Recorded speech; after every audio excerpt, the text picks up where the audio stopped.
Bismillahirrahmanirrahim. Assalamualaikum warahmatullahi wabarakatuh. Mahasiswa dan mahasiswi yang baris banggakan dan baris sayangi, pada kesempatan kali ini kita akan mempelajari topik yang kedua, yaitu mengenai pengaruh keluarga dalam kesehatan anak. Di sini mahasiswa dan mahasiswi tentunya sudah sering mengucapkan atau mungkin sering melihat, sering berkata atau sering membaca tentang keluarga. Nah, di sini ada berbagai macam pengertian keluarga, tetapi Bu Aris hanya mengambil salah satu definisi keluarga, yaitu menurut Undang-Undang Nomor 10 Tahun 1992, bahwa yang dinamakan keluarga adalah suatu ikatan atas dasar perkawinan antara orang dewasa yang berlainan jenis yang hidup bersama, atau seorang laki-laki atau seorang perempuan yang sudah sendiri dengan atau tanpa anak dan tinggal di suatu rumah tangga.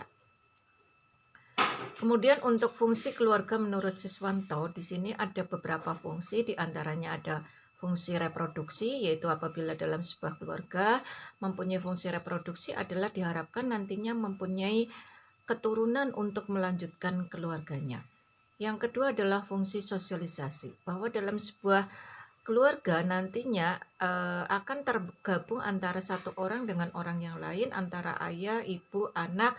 Itu nanti antara satu anggota keluarga dengan anggota keluarga yang lain akan bisa melakukan suatu sosialisasi, dan juga dengan lingkungan yang ada di sekitarnya atau masyarakat yang ada di sekitarnya.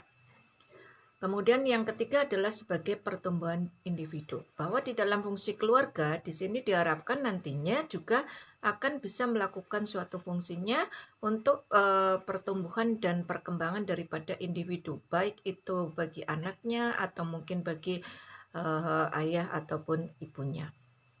Terus fungsi keluarga yang keempat adalah sebagai pendidikan, bahwa di dalam sebuah keluarga itu juga nantinya akan berfungsi sebagai suatu sarana pendidikan. Di sini itu nantinya akan saling bisa untuk pertukaran pengalaman, kemudian ada keterampilan dan lain sebagainya antara satu individu dengan individu yang lain yang bersatu di dalam sebuah keluarga untuk saling menginformasikan atau saling bertukar pengetahuan. Untuk fungsi selanjutnya adalah fungsi religi. Di dalam keluarga juga nantinya diharapkan bisa melakukan fungsi religi, terutama di sini adalah dalam hal agama dan keyakinannya. Oleh karena itu diharapkan dalam sebuah jalinan rumah tangga itu diharapkan antara ayah dan ibu adalah mempunyai agama dan keyakinan yang sama, sehingga apabila nanti mempunyai keturunan atau anaknya akan terdidik menjadi salah satu ataupun satu arah untuk melakukan suatu religi atau keyakinan yang diyakini dalam sebuah keluarga tersebut. Fungsi keluarga yang lain adalah sebagai fungsi rekreasi. Fungsi rekreasi di sini tidak harus ke dalam melakukan tindakan ataupun pergi ke taman wisata atau mungkin wahana wisata, tapi bisa dilakukan dalam sebuah keluarga, misalkan dengan cara memasak bersama, kemudian minum bersama di teras, atau mungkin juga bisa dilakukan dengan cara berkebun atau mungkin menanam bunga. Terus fungsi keluarga yang lainnya menurut Siswanto itu adalah perawatan kesehatan, di mana di dalam fungsi keluarga di sini itu nantinya sebagai anggota keluarga ataupun di dalam keluarga itu akan bisa saling melakukan suatu koordinasi, suatu kerjasama di dalam melakukan perawatan kesehatan, baik itu pada ayah, ibu ataupun anaknya. Nah, untuk fungsi keluarga di sini juga ada fungsi keluarga menurut BKKBN, di antaranya adalah hampir sama dengan fungsi keluarga yang dikatakan oleh Swanto, yaitu ada fungsi agama, fungsi sosial budaya, fungsi cinta dan kasih sayang, kemudian fungsi perlindungan, fungsi reproduksi, fungsi sosialisasi dan pendidikan, fungsi ekonomi, dan fungsi lingkungan. Ini pada prinsipnya sama yang dikemukakan oleh Siswanto. Kita lanjut kepada topik selanjutnya, yaitu mengenai struktur keluarga. Di dalam dominasi jalur hubungan darah, di sini kita melihat adanya Pa dan Ma. Pa dan Ma itu adalah menggambarkan suatu dominasi jalur hubungan darah, di mana Pa itu adalah papa atau dari jalur ayah ataupun papa. Kemudian ma itu adalah berarti dari jalur istri ataupun jalur mama ya. Ma itu artinya adalah mama ataupun jalur ibu. Nah, di sini tinggal kita lihat nantinya. Kalau namanya patrilineal itu berasal dari lineal, kita arahnya pa dan lineal. Lineal itu berarti adalah jalur ataupun garis. Berarti kalau patrilinear adalah keluarga yang dihubungkan atau disusun melalui jalur garis ayah. Nah, ini pada umumnya akan terjadi pada struktur keluarga patrilineal. Kemudian kalau matrilineal adalah keluarga yang dihubungkan atau disusun melalui jalur garis ibu. Ini contohnya adalah pada suku Padang. Sedangkan kalau kita lihat adalah adanya patrilokal dan matrilokal, ini berarti berasal dari kata pa dan lokal.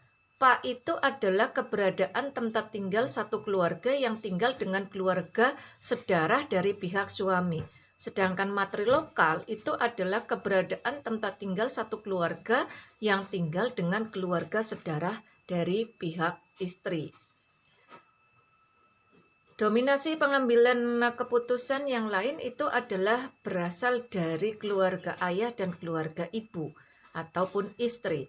Kalau berasal dari suami, ini berarti namanya patriarkal, di mana di sini dominasi pengambilan keputusan ada pada pihak suami ataupun ayah.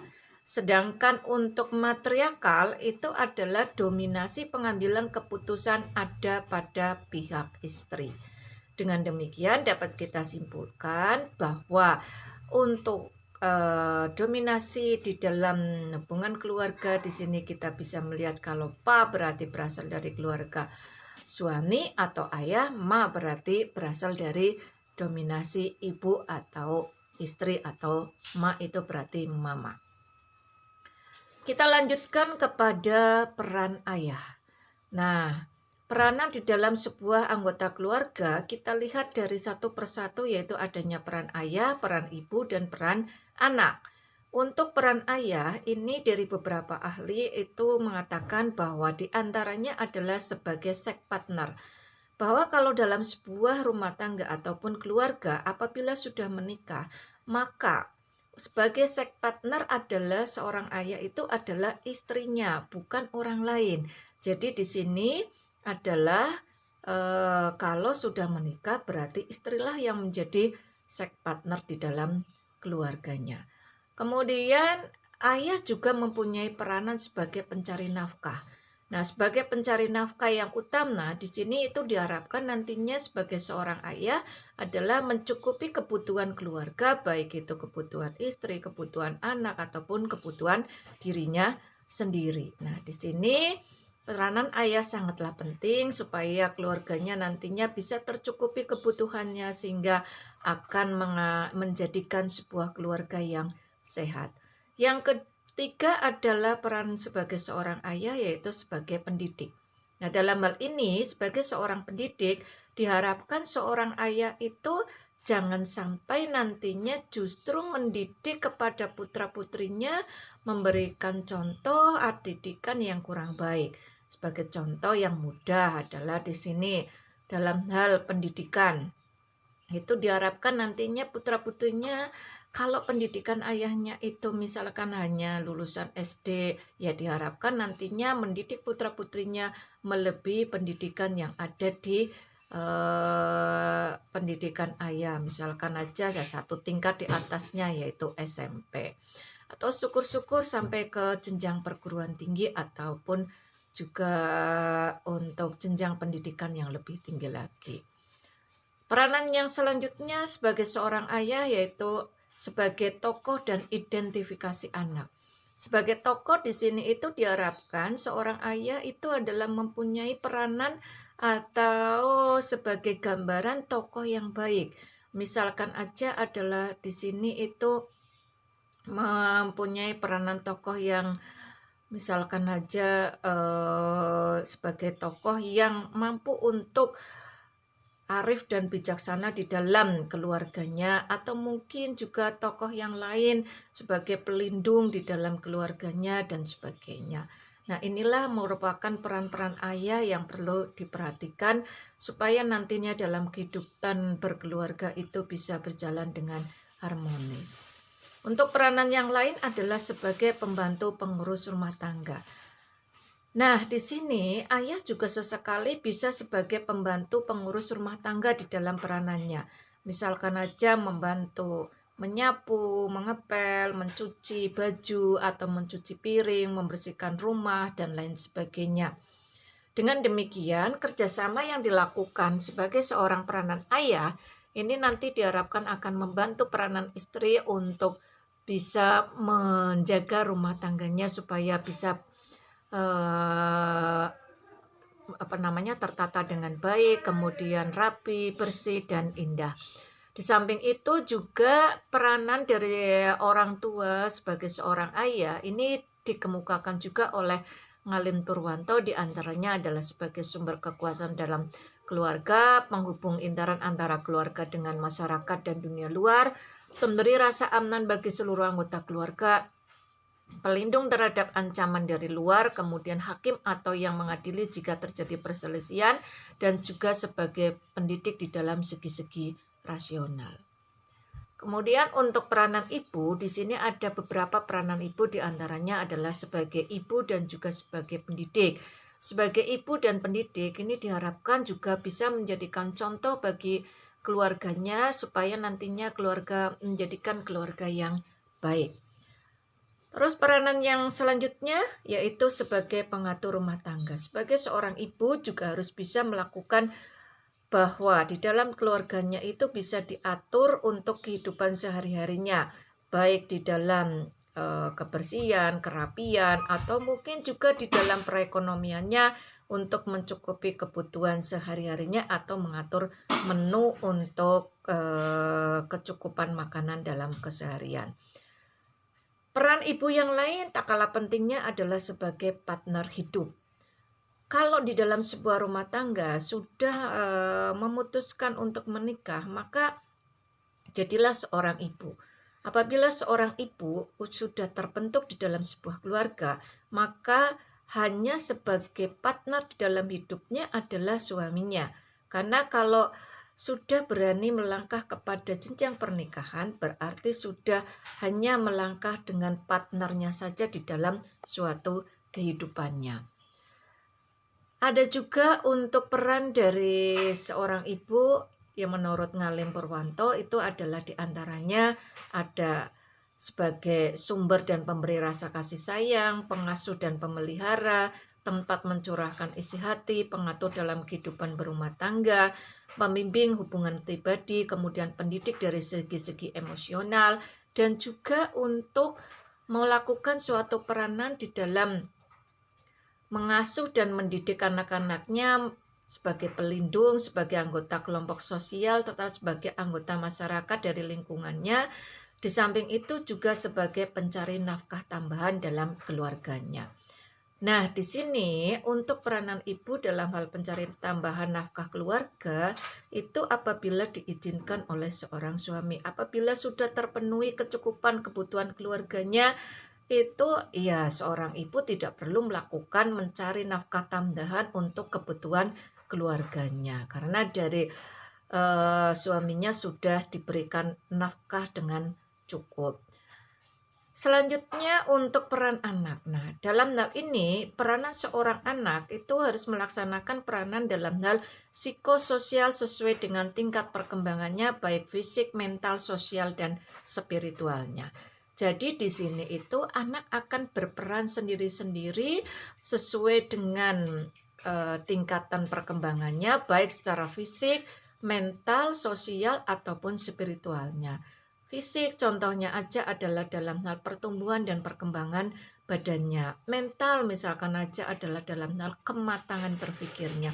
Sosial bagaimana cara untuk bersosialisasi, berinteraksi dengan lingkungan. Untuk spiritual adalah bagaimana cara melaksanakan ibadah keagamaan yang diyakini di dalam sebuah keluarga.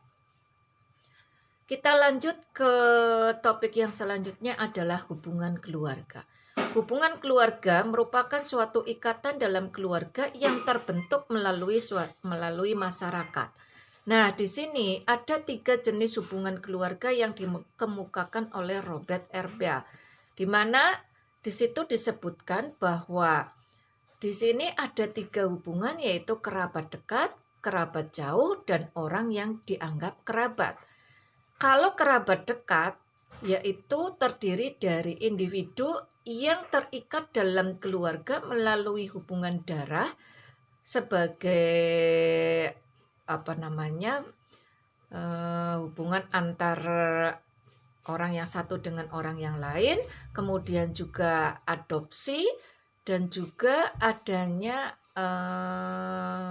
perkawinan seperti adanya suami istri, orang tua anak, ataupun saudara-saudara antar saudara. Di sini adalah saudara kakak beradik. Ini adalah termasuk di dalam kerabat dekat. Tetapi kalau yang dinamakan kerabat jauh, yaitu terdiri dari individu yang terikat dalam keluarga melalui hubungan darah, adopsi, dan atau perkawinan, tetapi ikatan kekeluargaannya lebih lemah daripada keluarga dekat. Nah, di sini anggota kerabat jauh itu kadang-kadang tidak menyadari adanya hubungan keluarga tersebut. Hubungan yang terjadi di antara mereka biasanya itu adalah karena kepentingan pribadi dan bukan karena adanya kewajiban sebagai anggota keluarganya. Biasanya mereka itu terdiri atas paman, bibi, kemudian pak gede, om, keponakan, atau mungkin bude, dan sepupu atau yang lainnya. Sedangkan orang yang dianggap kerabat ini adalah seseorang yang dianggap anggota kerabat karena ada hubungan yang khusus. Misalnya adalah hubungan antara teman dekat, atau sebagai contoh yang lain misalkan adalah hubungan institusional. Misalkan mahasiswa dan mahasiswi semuanya yang sekarang ini berada di Prodi Keperawatan Purwokerto berarti termasuk di dalam sebuah hubungan kerabat orang yang dianggap kerabat karena masih dalam lingkup satu Prodi Keperawatan Purwokerto. Kita lanjut untuk materi selanjutnya. Topik kita adalah single parent. Keluarga yang terdiri dari orang tua tunggal, baik ayah atau ibu, sebagai akibat perceraian dan kematian yang dinamakan single parent. Single parent ini juga dapat terjadi pada lahirnya seorang anak tanpa ikatan perkawinan yang sah dan juga pemeliharaannya menjadi tanggung jawab ibu.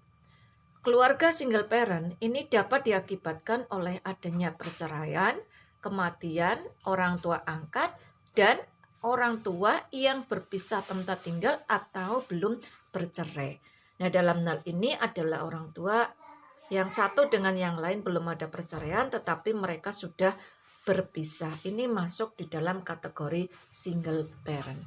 Sedangkan kalau dalam kategori perceraian itu adalah bahwa perceraian itu dapat diartikan sebagai berakhirnya hubungan suami istri karena ketidakcocokan antara keduanya dan diputuskan oleh hukum. Jadi kalau hukum sudah memutuskan adanya suatu perpisahan, berarti bahwa dalam sebuah rumah tangga tersebut sudah terjadi suatu perceraian. Nah, tingginya jumlah perceraian di Indonesia ini menjadi suatu tolak ukur banyaknya anak-anak yang menjadi korban daripada perceraian. Ini menurut Sindo bahwa selama periode 2005 hingga 2010 itu terjadi peningkatan hingga 70%, di mana tingkat perceraian sejak tahun 2005 sampai dengan sekarang ini 2021 itu terus mengalami suatu peningkatan di atas 10% setiap tahunnya. Pada tahun 2010 ini terjadi 285.184 perceraian yang ada di seluruh Indonesia. Dan pada tahun 2020 ini itu terjadi peningkatan yang sangat tinggi, terutama adalah yang terkait dengan adanya suatu permasalahan-permasalahan ekonomi di dalam sebuah keluarga. Penyebab di dalam perceraian ini ada beberapa penyebab yang menjadikan faktor ketidakharmonisan adalah merupakan salah satu dari penyebab terjadinya perceraian. Kemudian tidak ada tanggung jawab dan juga masalah ekonomi. Inilah yang merupakan penyebab daripada perceraian yang ada di negara kita. Dari perceraian yang ada, ini tentunya akan mengakibatkan suatu korban ya. Nah, korban siapa yang akan menjadi akibat daripada perceraian ini? Yang menjadikan korban dari perceraian ini adalah anak-anak. Karena dengan adanya perceraian akan mengakibatkan kepedihan yang dirasakan oleh anak. Sebagai contoh itu anaknya adalah menjadi terluka, kemudian bingung, marah, dan tidak aman. Sering pula mereka berkhayal akan adanya suatu rujukan dari kedua orang tua mereka. Jadi anak-anak itu berharap supaya nantinya suatu saat nanti ayah dan ibunya itu terjalin suatu rujukan sehingga akan kembali menjadi sebuah rumah tangga yang utuh.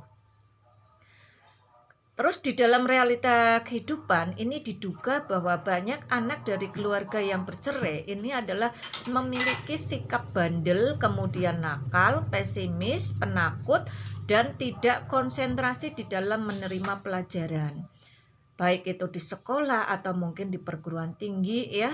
Nah, ini juga bisa mengakibatkan anak-anak itu menjadi tidak percaya diri sehingga dalam bersosialisasi tidak dapat berjalan dengan baik. Untuk faktor-faktor yang mempengaruhi peningkatan kesehatan anak, di sini kita melihat ada beberapa faktor. Di antaranya adalah sosial budaya. Di mana sosial budaya di sini adanya pengaruh makanan anak dan juga orang tua yang dibedakan.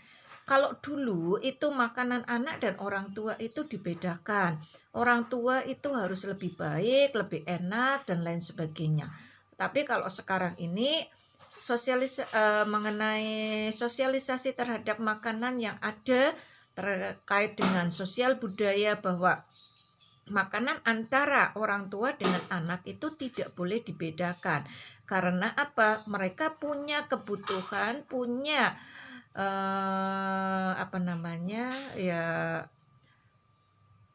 perlu adanya suatu kecukupan ya di dalam keseimbangan gizinya sehingga makanan yang ada baik anak ataupun orang tua itu adalah tercukupi sehingga tidak perlu dibedakan orang tua harus lebih, anak lebih sedikit. Nah, itu tidak perlu. Jadi disesuaikan dengan kebutuhan masing-masing baik anak ataupun orang tua untuk kecukupan gizi sehari-harinya.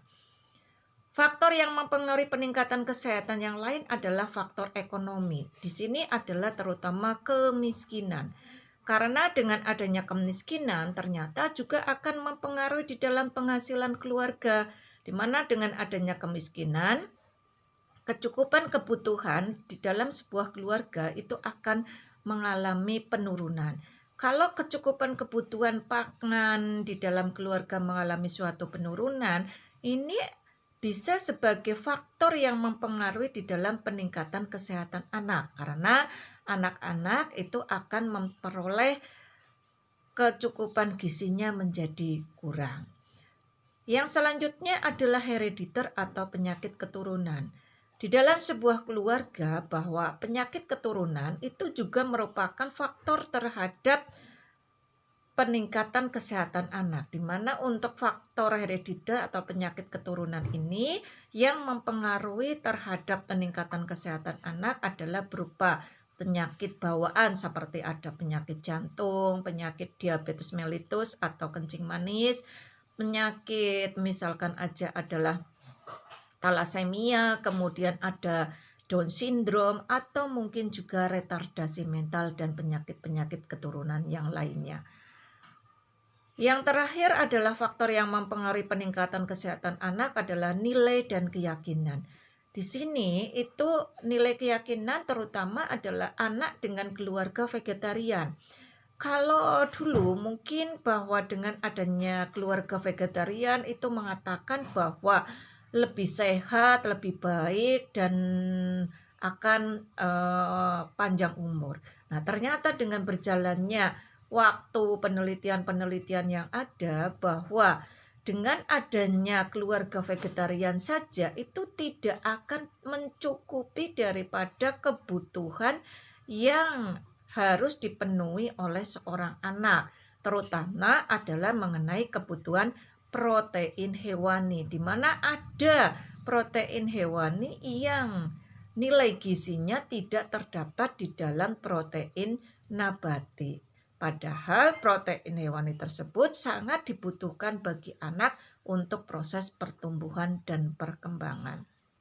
Oleh karena itu, saat ini berdasarkan dari hasil penelitian yang ada dan perkembangan zaman, bahwa nilai dan keyakinan bahwa anak dengan keluarga vegetarian lebih baik, lebih sehat itu sudah berubah. Karena di sini itu justru dengan adanya anak dengan keluarga vegetarian ini akan bisa mempengaruhi terhadap peningkatan kesehatan terhadap anak. Demikianlah yang bisa Bu Aris sampaikan untuk topik yang kedua. Semoga apa yang bisa Bu Aris sampaikan bisa bermanfaat. Kalau ada kesalahan, kekurangannya mohon maaf. Terima kasih. Billahi taufiq wal hidayah. Assalamualaikum warahmatullahi wabarakatuh. Salam sehat. Semoga kita semuanya terlindungi dari pandemi COVID-19 dan mudah-mudahan segera berakhir. Terima kasih. Salam sehat.